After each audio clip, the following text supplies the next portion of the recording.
Welcome to సమస్య ఇక్కడ పరిష్కారం ఇక్కడ కార్యక్రమానికి ఇప్పుడు మనం సికింద్రాబాద్ నియోజకవర్గంలోని తార్నాక డివిజన్లో ఉన్నాము.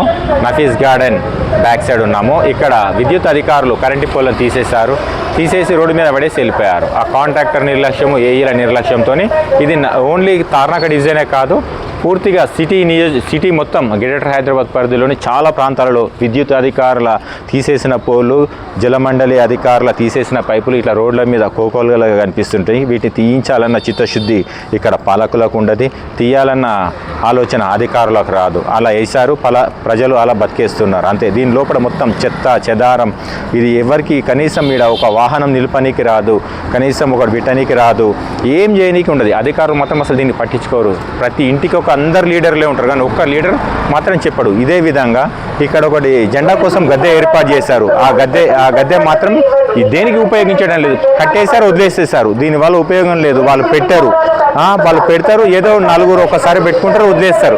దీనివల్ల కనీసం ప్రజలకు కానీ ఉపయోగం ఉందా అంటే దానివల్ల కూడా ఉపయోగం లేదు. రోడ్డు మధ్యలో పెట్టేస్తారు, వదిలేస్తారు. నలుగురు ఇబ్బంది పెట్టే పనులు తప్పించి నలుగురిని ఇబ్బంది లేకుండా చూసే పనులు ఒక్కరు చేయరు. నలుగురు ఇబ్బంది పెడితే వీళ్ళకేం సాటిస్ఫాక్షన్ తెలియదు. కానీ దీని విద్యుత్ శాఖ అధికారులు తొలగించనేది సంవత్సరాల నుంచి పడ్డది. ఇప్పటికీ చూడండి వీటి పరిస్థితి, వీటి కలర్ ఎలా అయిందో.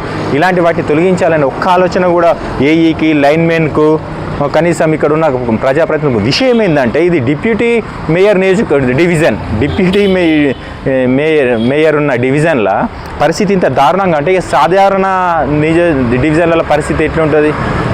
మేయర్ డివిజన్లో ఇలా ఉంటే పరిస్థితి, అధికారులు ఇంత నిర్లక్ష్యంగా వ్యవహరిస్తే మిగతా నియోజకవర్గంలో ఎంత చండాలంగా వ్యవహరిస్తారో మీరు అర్థం చేసుకుంటారు. అధికారుల నిర్లక్ష్యం అడుగున ఉంది. ప్రతి ఒక్క సమస్యని అధికారుల ముందు, పాలకుల ముందు తీసుకురావడమే మా లక్ష్యం.